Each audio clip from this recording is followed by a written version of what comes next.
Born and bred in Mount Isa in Queensland. I'm a proud Mount Isa boy. Born in Mount Isa Base Hospital. Mum and dad. Mum Filipina, who came over in the mid to late 70s. Dad was already in Australia from the 60s, starting his life, and he's German.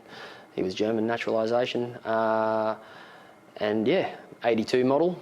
Anyway, went to all the public schooling systems available there. So started in St Kieran's, but that didn't work out. I remember Mum telling me how, because they didn't like that they were bringing the cane in. They had the cane for you. Anyway, went to then Sunset Primary. That was an amazing schooling experience where I actually, even at milestones in my life, one of my teachers from that school is still part of our life till today. So that's the good community vibe that we have in Mount Isa. And then went to Kalkadoon State High School. So that was predominantly a public school, lots of funding for the Indigenous population, because we had a high population of Indigenous and still do in Mount Isa. It's one of the epicentres, you can say. And through my high schooling, that was already come into effect of seeing guys that were older than me that had joined the military and come back, and that was what I was looking at, is like, wow, that's a real man. They've served the country. Because, people in Mount Isa, shout out to the Isa women and men there, but, we're all very proud of that town, the community that there is there. And, so there were a lot of guys that I looked up to, and I loved playing Army Man. That was one of my favourite things as a kid. Fond memories of my brother and I playing Army Man, and he ended up becoming a serviceman himself in his own right, a very well-accomplished serviceman in his own right. Dad brought us from Toy World the whole set of toy guns and everything, and so we'd be running around. And then he got from the military disposal store that was in town all the second-hand Vietnam uniforms. And so we'd be wearing those green camouflage uniforms. They were massive on us, and we'd just fold them up on the sleeves and pants and run around like Rambo around the house and around in through the bush and everything, because we had the bush just backing up, down our street. My father was a avid pig hunter as well. That was where we'd play Army Man doing that as well, running around the bush with Dad, chasing after pigs.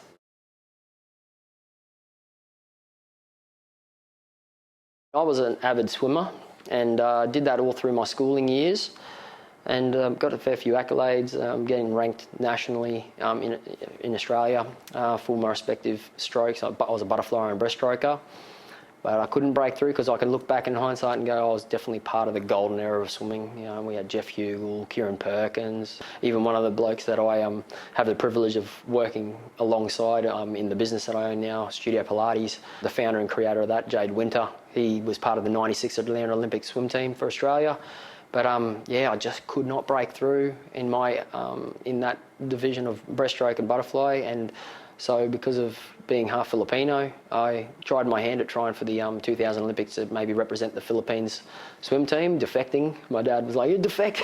Anyway, but that didn't work out. I got sick just prior to the trials, and so all my times blew out. I still medalled at the qualifications, but it wasn't good enough to make the actual Philippine team.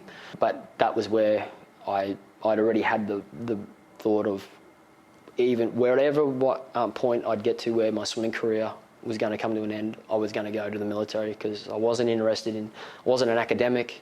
School was a social outlet, and that's where then my dad, when I didn't place, in the team, said, what are you going to do now? And I said, I think I'm going to follow through with my secondary. And Dad was a big advocate for that when I'd talked about that aspiration. But I had the normal doubts like any man would if I was going to actually make the cut. I had all these things that I'd created in my head of what it took to become a soldier. But I'm so thankful I followed through with that, because, told Mum and Dad once I made the phone call and then got the correspondence back that it was all underway for the testing, and then got to the final thing of making it in, and infantry was what I was looking at, and that's what I got. And Dad was so proud. Mum was pretty devastated. I didn't realise until that moment where I'd said, like, I'm heading off to basic training, that then she broke down crying. And because she was always supportive, but then that really showed to the forefront that she had some concerns in the background that she hadn't voiced.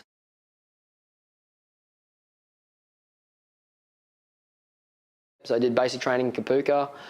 And then, yeah, everything that because my dad said just before I got on the bus to depart Mount Isa as well, he just said, hey, they're going to weed out the boys from the men. You might cop a bit of floggings here and there, and that's just part of it. He goes, they won't wreck you till you'd be damaged. And anyway, man, it was completely off the mark. You know, it was just the norm. They were yelling at you, beasting you, what I found they called it. I got in trouble on the radar on the first night because, was it the first?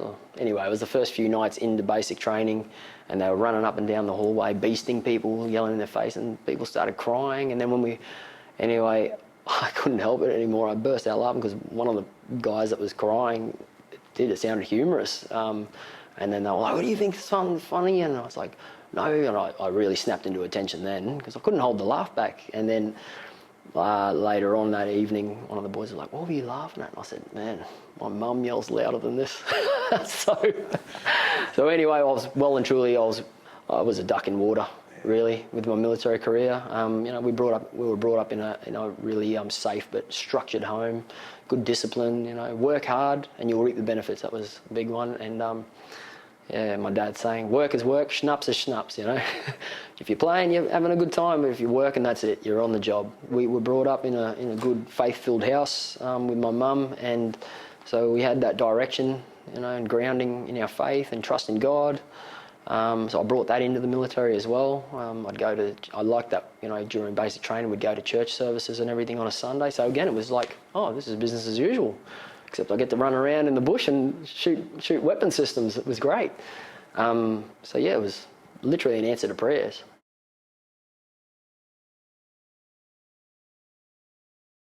So after I did my infantry training in Singleton, got posted to 5th 7th Battalion Royal Australian Regiment, and that actually ended up being my home for my whole career. So yeah, that was again, looking in hindsight, that was against the norm. Normally you do a rotation of postings, you know, cycle 2 to 3 years and then get somewhere else. But during my basic training, months into that, is when they wheeled the TV out into the common area, got us all out of bed with all the alarms going off, and then we started watching, and I thought at first they were putting a movie on, but no, then that's it. They said, yeah, Twin Towers have been hit, and they went, prepare yourselves. And the commanders for our platoon, or whatever it was at the time, looked specifically at all the infantry soldiers in the room as well and said, you guys are going to be going to war. And they were on the money. Yeah, just took a couple of years, but yeah, we got over. We had got to put in our nominations of what units we wanted to go to, and I had it set in my mind. I wanted to go to 3RR, become a paratrooper, jump out of planes, that'd be awesome. And then when I didn't get that, because they needed a resup of men in 5-7, because they'd done their cycle of Timor, and then they had a big attrition rate post-deployment, that's when the majority of our platoon got sent to 5-7. And yeah, we all then questioned it, and then each one of us, we all got pulled in as a group, said, you don't want to go there, we're emphasising that you guys go there. And then as soon as we got to the battalion, all of us boys that got posted there also, they'd already gotten the word that we were going there begrudgingly. So it wasn't the best radar to be on initially with the CO, but again, I dusted that off to go, well, I'll show in action, you know, that I'm a good hand here.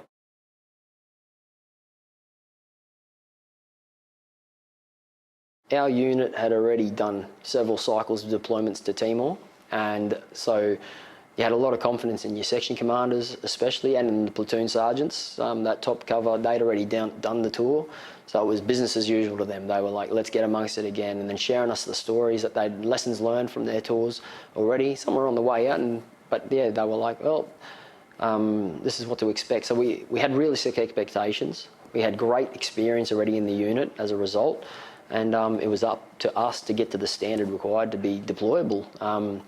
So yeah, that was great. Got to deploy with Delta Company, and yeah, it was just an amazing tour. Great way for me, again, looking at how my tours spread out, of an introduction into warfare, into combat on overseas deployments, because they were running training. They were using it as a training ground as well. So they'd run anyone that was up for promotion. They'd run sub 1 and sub 2 for corporal.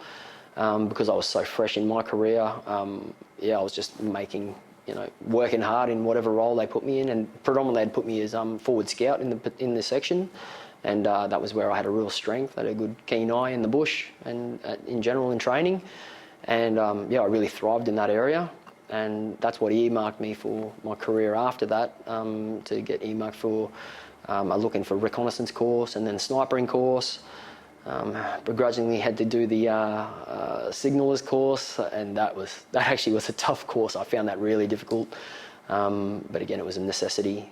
No comms, no bombs, you know? And so yeah, it was a great tour. But then we also had then an incident where we got to ease in and then understand what it was like to have a real threat. Because what started as like going on missions and blue hat patrols, we call it, working under the UN. Yeah, hearts and minds. We got to do a few green hat, then it stepped into full green hat because there was that incident with the Indonesian Special Forces, the Kopassus team. They jumped the border. They were an assassination team looking to assassinate Zana Gusmao, who was up and coming through politics at the time.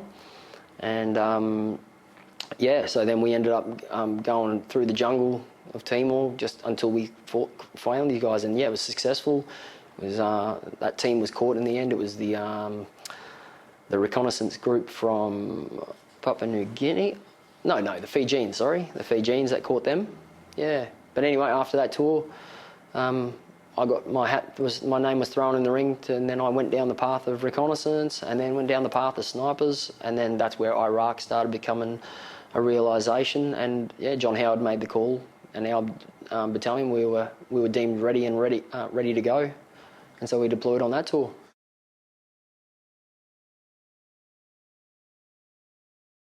I can relate it to my upbringing because we went to the Philippines regularly.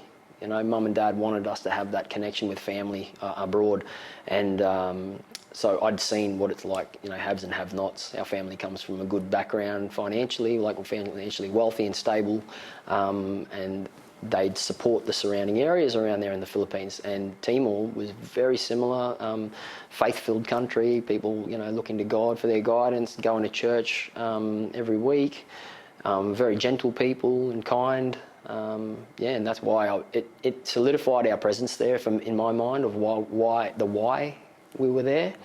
You know, supporting these people. I was so grateful, just the level of gratitude for our presence. And yeah, I love doing those blue hat patrols as well. You know, it was great. I loved going in, meeting the locals, and yeah, it was instilled in us, you know, being protectors. So again, it was fulfilling a big need of mine to be useful to community and helping things that are bigger than me.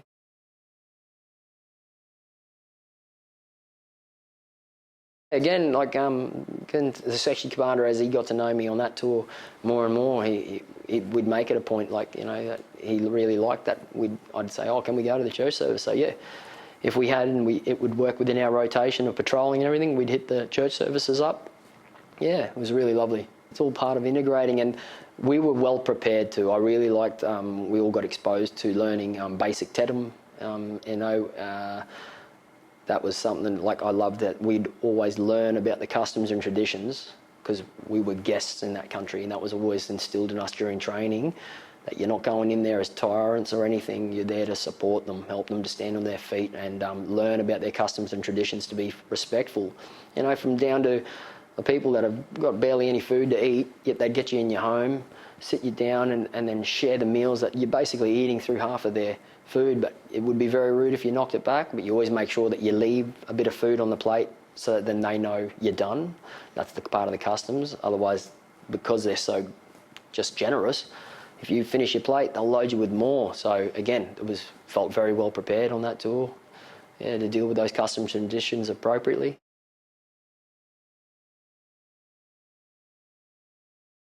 They're modernised a bit more. Again, our freedom of movement, we weren't having to be, you know, as we refer to, like heads on a swivel, so to speak. You know, you'd be very alert and on the ball with things, but it was very akin to like a policing role.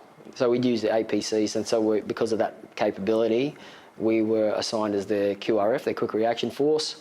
Yeah, that was a great tour to then see from that perspective how things had changed dramatically. As I said, patrolling, making sure that, because they had a curfew in place at the time, so we were enforcing that, and yeah, liaising with the other sections, because I was a section commander on that tour, to then make sure that we weren't doubling up, but yeah, covering different routes to patrol, just keeping the peace, because there was a few parties that had risen up that were trying to stand up against the local police and local army as well. So that was where we were combating that.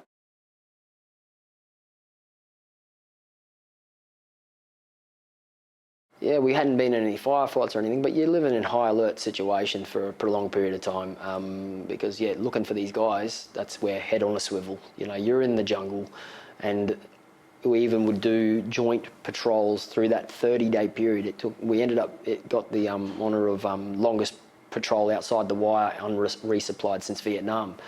So that's in the history books through that time that we were looking for this team, and they were triangulating their movements through intelligence coming from the local population, and we'd even do then collaborative joint patrols through each of the companies, and we'd rotate, and, you know, when you'd be on point, so you'd be the very head man, like I'd be the forward scout of the entire battalion, just to really saturate the area with troops. Man, the jungle was so thick, sometimes you could only see a metre in front of you. So you're always stepping cautiously and precariously. And I remember actually there was at one point they gave the field signal to go down to ground and wait. And so it was a good opportunity for me to then, you know, scope and try and scan through the jungle a little deeper. And then, so I didn't question, I was just following command and keeping to my front, watching the 12 o'clock. And then that's when the section commander then kneeled and he said, "Hey, Cosgrove is coming up." So he'd been on the tour and he was coming in, and he said, "Yeah, man, how's it going?" And I was like, yeah, all good. It's all clear for him to come. There's nothing going on here. And so then they sent Cosgrove up, and he come up and he said, "How are you feeling, young fella?" And I was like, "Yeah, good, sir." And he goes, "Yeah, you feel good with your ROEs?" And I said, "Yes, sir." And he goes, "Yeah, don't muck around. If you're even the slightest, 2 in the chest, 1 in the head." I said, "Yes, sir," because that's how we were trained. If you're engaging or you get engaged, and then they start, and he goes, "Good on you, lad," and then gave me a tap on the shoulder, and then started pulling rearward. And then the RSMA at the time, he didn't have a secure cups canteen, and that fell and hit some. And I was like, "Wow!" I even think back, like, how were there rocks there? Because it was a very dense vegetation. But yeah, must have hit the only rock in the jungle, because that sung out like, oh man, you heard that for days. Cosgrove made it very known he wasn't happy with that.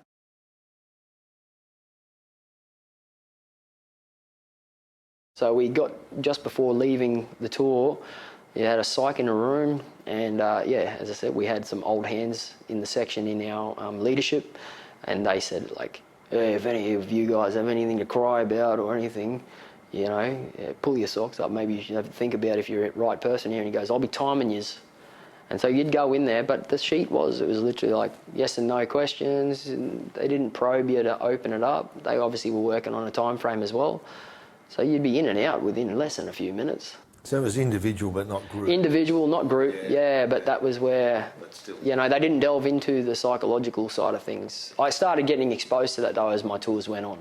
So you could see the Army was trying to grow, especially understanding combat stresses on a soldier.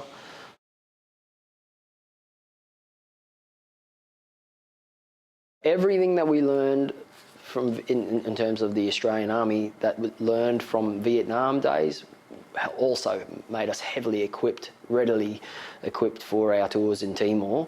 And then, and especially all the techniques, training procedures had all been filtered through from SASR and commandos that were established, really solidified their reputation during the Vietnam era. So that was what was standard training for any reconnaissance patrolman and anyone that was working in the forward scout position. So how you'd work in fan methods, scanning. It was an exhausting job. No, I'd have the best sleeps, when we'd be back in safe harbour, because you're working hard. It's a lot to take in. Your eyes are constantly registering foreground, middle ground, background. And when you said 400 yards at most, that's what you'd be covering a day, and cutting through the thick canopy with your machete. And then, I got to build on that more in recon, learning even more how to hone your skills of every step counts. You're doing heel-toe action manoeuvres, and you really learn about why things are seen. So everything's broken mnemonics. So they talk about 5 S's in a mole: the shape, surface, spacing, silhouette, and shadow, and then movement. So those are the things of why things are seen. And so you'd always be then honing your skills in each one of those topics, how to move slowly, that then even if someone is right in front of you, you're trying to move to a point where your movement won't be captured, and then you'll see them first. And then lower your profile, set yourself up in a shooting position. You'd come back from tours, and again, you're in this high alert state, and everything, the way a person's mannerisms are, where their hands are, how they're moving, anything that would draw your eye. So it's hard to really switch off that high alert state. That's where I think a lot, including myself, can struggle when you're transitioning out as well, out of the military. But again, I've learned as time has marched on, how to use that as a positive. And that's why even now, owning a Pilates studio, we're a clinically based service, so you're there to keep everyone moving in a Reformer Pilates studio, and you have to have the eye for movements that are incorrect in order to adjust that person so they're targeting the right muscle groups to prevent risk of injuring themselves. And so that's why I'm pretty quick on the ball, in the studio, and I have to attribute that to all the training that I did.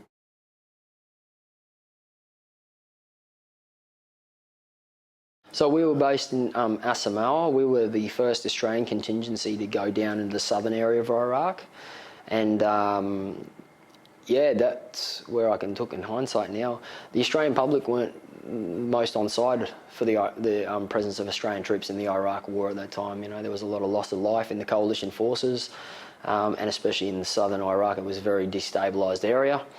And as I was blessed to be able to rise through my career in a condensed period of time. So I was able to then get into reconnaissance after that training. I didn't pass my initial training with snipers. They always say too, though, there's a high, I know that now statistically that's usually the case. But then because of how I performed and how I was performing in the role of reconnaissance patrolman, I got pulled over to snipers to do on-job training. So that was a real blessing too. I got to work in both roles. But John Howard, before we deployed, had said because of the political landscape at the time, he didn't want it to look like we were going across as an aggressive force. So he said we weren't to tell media or anything that we were in those roles. We were SIGs. That's what our role was, and they changed our call sign as well to then appropriately match what we were going over as. And I got to work in both roles over there.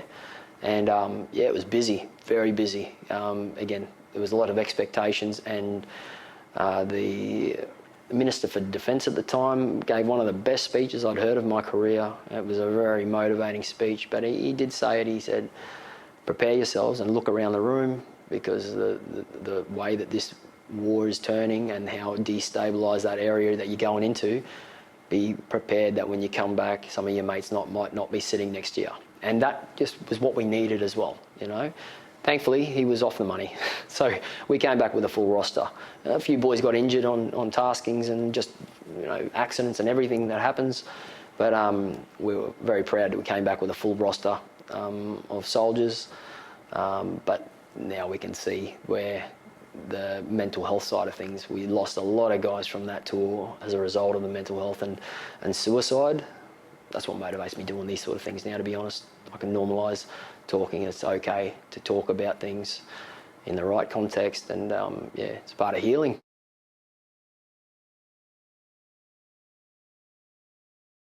That was another level of heat to experience that, because again, I'd grown up in central Queensland, so in the desert, experiencing the fluctuation in weather there, and then same with being in the tropics in the Philippines, and in Timor. But this was another level.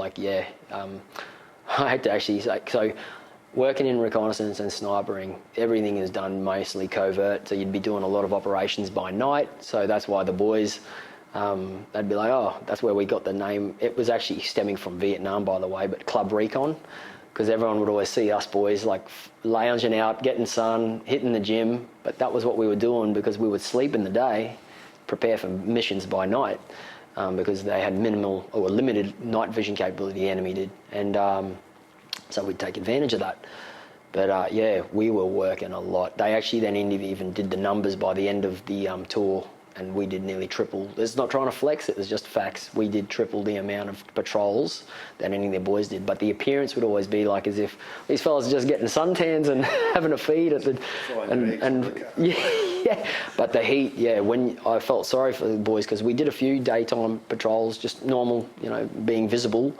And man, your head would feel like it was cooking in your helmet. It was that hot, blistering hot. Even when we did the movement to travel with all the APCs and the ASLABs to head to the camp, I think that it was called Route Tampa. It was classed as one of the most dangerous tracks. So it was already given in the mission briefing, you will get hit up. And just it will be a matter of time during that transport. So we'll make it fast, efficient, and then everything that could have gone wrong went wrong in that move. One of the ASLAB's rear wheels locked up, could not move anymore in the axle, and they just ended up having to skull drag it. They ended up hooking it real efficient. We went out and did our what's called 5 and 25s, checking for any IEDs. We didn't have anyone scanning for us either. Unfortunately, at that stage, the engineers weren't getting involved. At that point, that was such early days where we learnt that was going to be an amazing asset to then bring along. But yeah, you'd be stepping precariously going, oh, you don't know. That was known for IEDs along that route. And let alone then Taliban, Al-Qaeda trying to hit you up as well, trying to disrupt your movements. And they just ended up going, let's just skull drag it. So they drove with this thing, locked up rear axle, and then the explosion of the tyres when they went, because it was so blistering hot. Yes, I'll never forget that, how loud that was. But then there was a bit of an act of God. We had one of the biggest sandstorms that then swept across that became minimal visibility. Again, another experience of like 1 metre, 2 metre ahead of you, visibility at max, which covered our move. They just had to follow the road. So it was easy. So I didn't get hit up on this, which was, again, supposed to be an imminent hit up. And then that's it. Then the grind started because they just wanted to make our presence known there. And within 3 months, we got a foothold of that whole southern area, pushed the Al-Qaeda out through aggressive patrolling, and then it seemed to be, the work tempo eased back a bit, but it was still high tempo.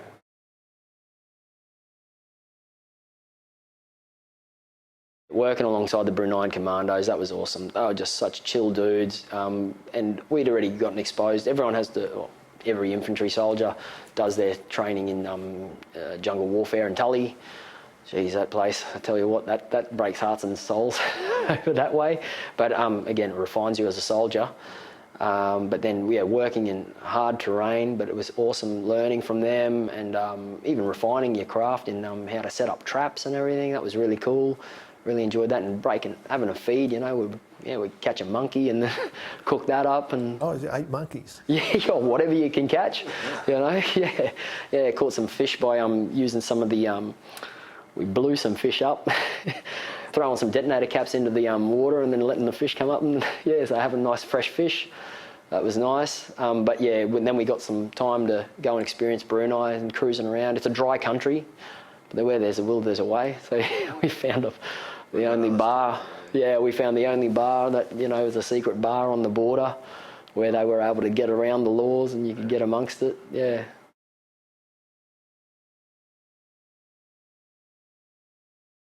I'd look at things and go, far out, this is like a scene from Star Wars,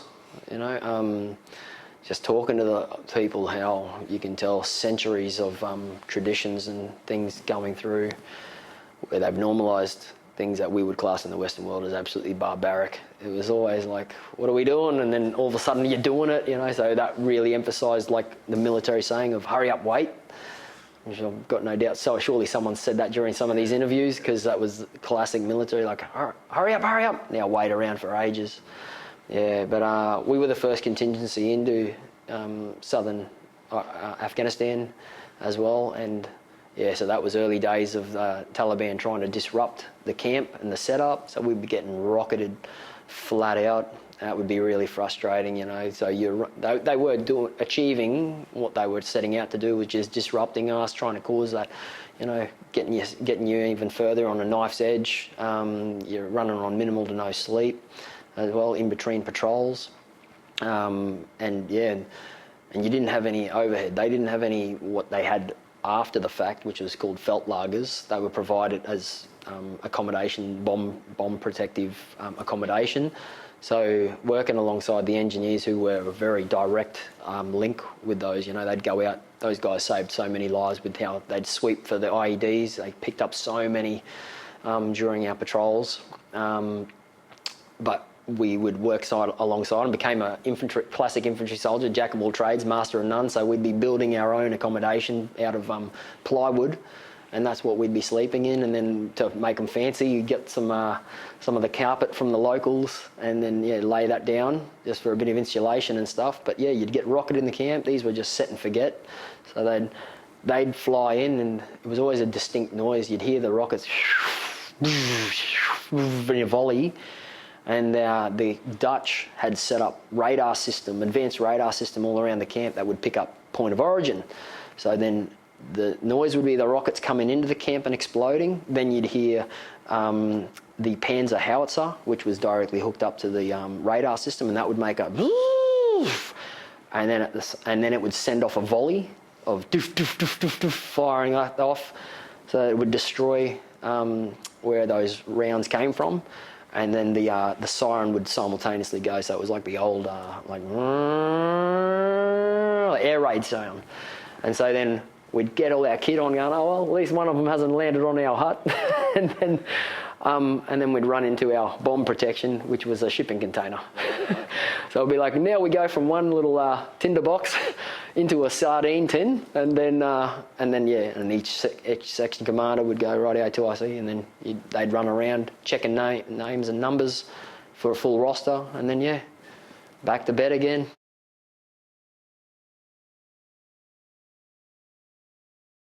We were establishing the foothold in the south there. So the camp itself in TK hadn't even been properly established. They had people, mainly the Dutch and Brits, were taking up perimeter security on the outer perimeter. That was still filling up HESCOs. That's what I'm talking. It was so early days there. And so we would do patrols. Basically, we started by making a presence and knowing, and then eventually we go into the township of TK, and then started going out further and further until we were starting to go to the edges of Baluchi Pass, which is where a lot of the Taliban were harbouring themselves. And it was a two-way street. They were probing us flat out, and we were probing into them, and we were just flat out pushing into areas where they'd be, anywhere we'd get comms saying that they'd be, moving. That's where we'd head to, make a presence again, fan out from there.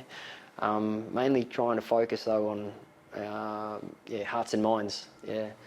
Supporting the engineers, and then we'd set up the outer and inner perimeter, and then the heads of engineers would come in, meet with the heads of that village, see what they needed, and then start from there, and then set up a plan to then build either schools, water supply, or anything, whatever they needed.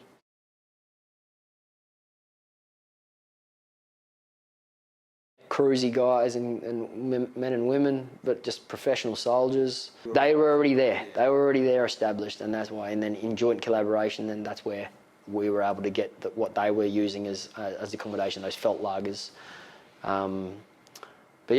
We'd all just hang out whenever we could at the camp between patrols, and get to know them. That's why I got a real close affinity.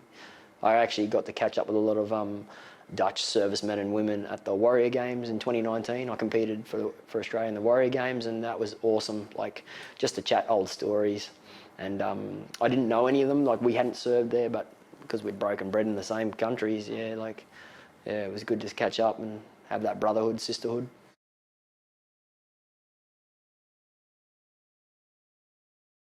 You are trained to meet the enemy head on. That's what you're trained to do. Seek out and close with the enemy. That's the first line in the infantry credo. If you're not, you can get the label so quickly, which I could see the positive in the and the negative to what was trying to do. It was trying to train a soldier to then be, operate under stress and like heavy duress, and then bring calm in chaos, and then go into auto mode with how you operate your weapon system, how you manoeuvre with your team. But yeah, no one wanted. There was no way no one wanted to get a moniker of a malingerer, a linger, or someone that was combat ineffective, and it worked. That's why we came back from these tours with full rosters.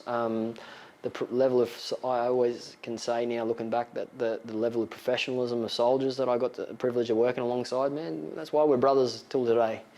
Had each other's back and showed through those situations that we were involved in action, that it wasn't just pub talk anymore.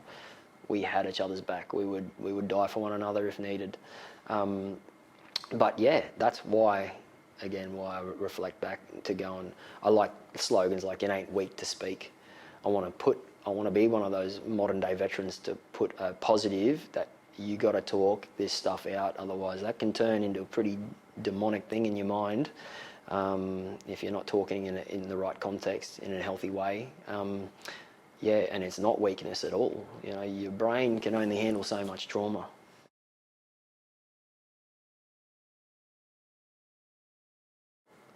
My old man was always about instilling us boys, have a clear plan, think about what you want to achieve, and I'd set into my military career to have a lifelong career. That was it. My plan was to climb the ranks, even go over to SASR, and not diminishing that, but I was always motivated. If I put my mind to something, that's it, I would get it.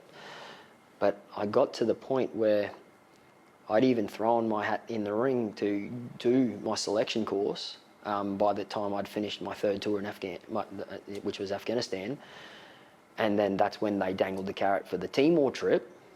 And then I took that because I was like, yeah, that's great. Take a brand new section overseas, to somewhere, and I'd love to see it. I used to look at them as, I get paid to go on a holiday working and serving my country for the greater good of another country, helping those that are struggling to help themselves. That was but by the end, during that tour is where the injuries physically that I'd already sustained through training and even through tours was starting to come on me in not a positive way. I would be struggling to run because my ankle was pretty cooked, my knees were cooked, I'd had my shoulder reconstructed already.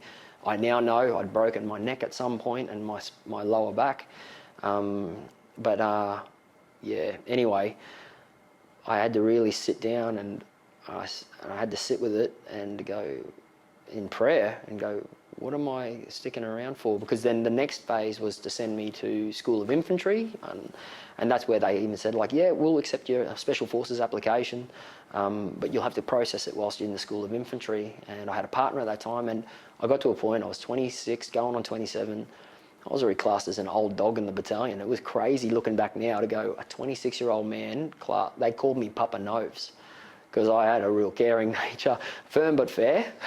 Sometimes a little bit too firm, but again, I'd had those experiences already where I wanted to train fellas up to a standard where I would put enough tools in them that they could go under anyone else's command, especially under mine, and come home. And but it got to the point where I'm like, I don't think there's anything else left for me to achieve except for throwing my hat in the ring for Special Forces. So that's where I made the decision to pursue a career in civilian world. I wanted to see what it was like to live in Australia as a 20-something-year-old before those passed by, and also not roll the dice anymore. I knew that we could trust in the training, but you can only throw yourself out in the front so many times before that'll catch up with you, I think, as well. So all those variables involved is where then I made the decision. I left, threw my hat in the ring, and I ended up, fast forward, I became a paramedic in Darwin in the Northern Territory, and then did that job for 7 years. And that was a good job, working alongside like-minded people as well, but again, that also brought a lot of stresses.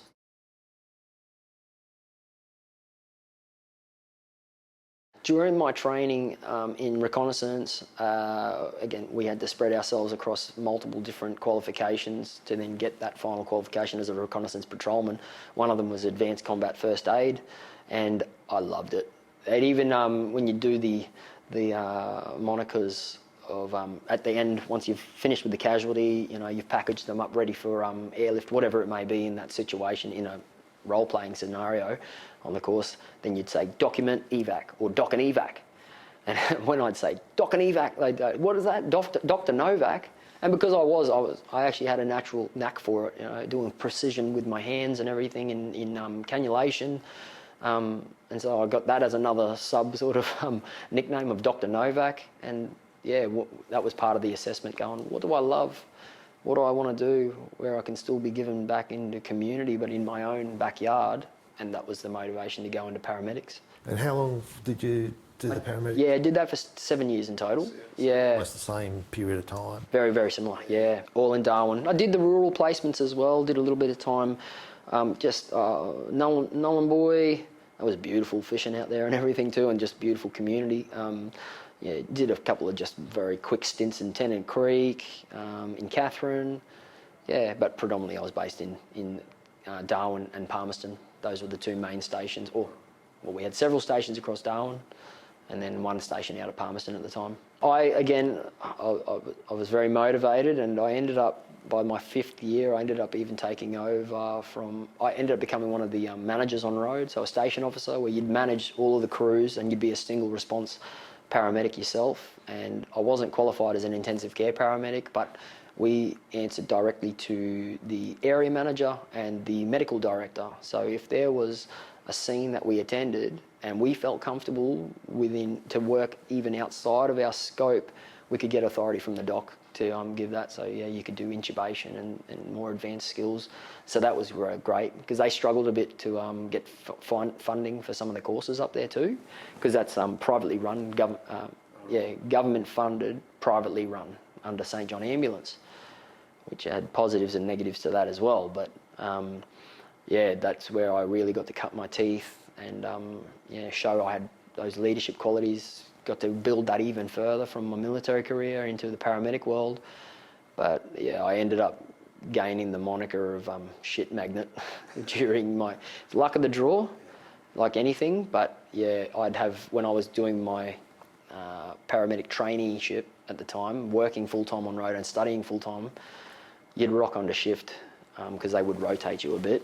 And then you'd have some of the mentor paramedics going, oh, thought I was going to have a quiet shift. And then sure enough, you'd get some of the most hectic cases. So within only the first year alone, I attended that many resuscitations, which, yeah, was crazy. But again, I didn't have the right resources around, and the workplace also wasn't the most conducive to promoting mental health awareness. So that was a motivator for me to get into a position where I could then maybe be a part of the Windsor change. So, like activating peer support after a traumatic case, not just going, oh, that's part of the job, move on to the next thing. Be like, man, this is just setting us up for failure, compartmentalising. But, I was always about helping others. It hit a wall for me. Everything started falling apart psychologically for then me to go, wow, I've been trying to help others. I'm not helping myself here.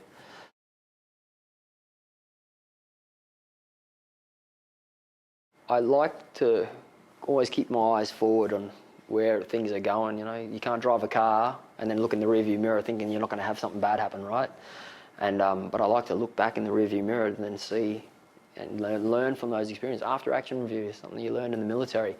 But yeah, when things started crashing in on itself through a few different incidences that occurred, there was no way I could keep it at bay anymore, mentally and physically. So the physical injuries were starting to present only in early 30s. Yeah, so when I was stopped in my tracks, that's when I had to look back and go, how did I get to this place? And so I was already doing rehab at the time, physical rehab. But thankfully I had a good occupational therapist that noticed the psychological side of things. And then when she started scratching the surface, that's when everything just started pouring out. And started my mental health journey more to the forefront, because the ambulance service was all about, especially their hearts were right. They wanted you'd have mentors that were from a bit of a bygone era now at that time, and there would be a bit of advice saying, be careful what you say if you access the mental health services, because they're contracted to then give the info back, and you might get a black mark against your name that you're not suitable for the role, And so you'd take that advice. So I'd use these psychological things, but I'd try and go about it in a sneaky way to try and get some tools to implement so I could keep my head above water and then some. And so I was looking back retrospectively through that, but I'd lost my faith bit by bit. I'd dropped those habits. I wasn't going to church anymore. I wasn't praying. It all started as a small thing that incrementally built to big.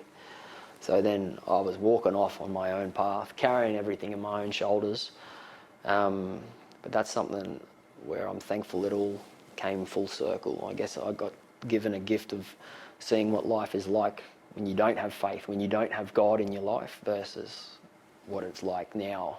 And so Pilates came into play through the rehab. I was getting marginal improvement through working with an exercise phys and a physiotherapist. I had a really high-level sports doctor that was, again, so thankful that I had all this support from DVA to access these amazing services. But I was getting marginal sort of improvement. And again, I think my life has shown I'm a very motivated man. If you give me something, I'll work hard to get there. And then each one of them, independent of one another, was like, man, have you done Pilates? And I was like, I've heard this 3 times. Let's get this underway. So that got approved by DVA, or the rehab coordinators at the time. Undertook Pilates, and man, talk about being humbled, because I'd always prided myself on my physical prowess. You know, bench press, sounds like bragging, but the reality is, like, you go in max bench, 180 kilo, deadlift, 300 kilos. Man, you do Pilates, you're not working those muscle groups, like those large little disco muscles anymore. You're working all the stabilisers. And so bit by bit, I've been able to get to a point now where I don't need to, it's not even I can laugh to ever think I had a thought, well, if this keeps going, I'll just normalise a walking stick. Thank God that I followed through with Pilates, doing the right movement, just being patient with my journey of rehab, and then get to a point now I own a Pilates studio, and now I get to give back to the community what I received. And so, yeah, bit by bit we've been growing, and 20 months of operation, and it's flying because, yeah, I've gotten more team members in that have the same heart for people, love Pilates. They know they've got their own testimony of what it's done for them, and now they can share that love as well. So.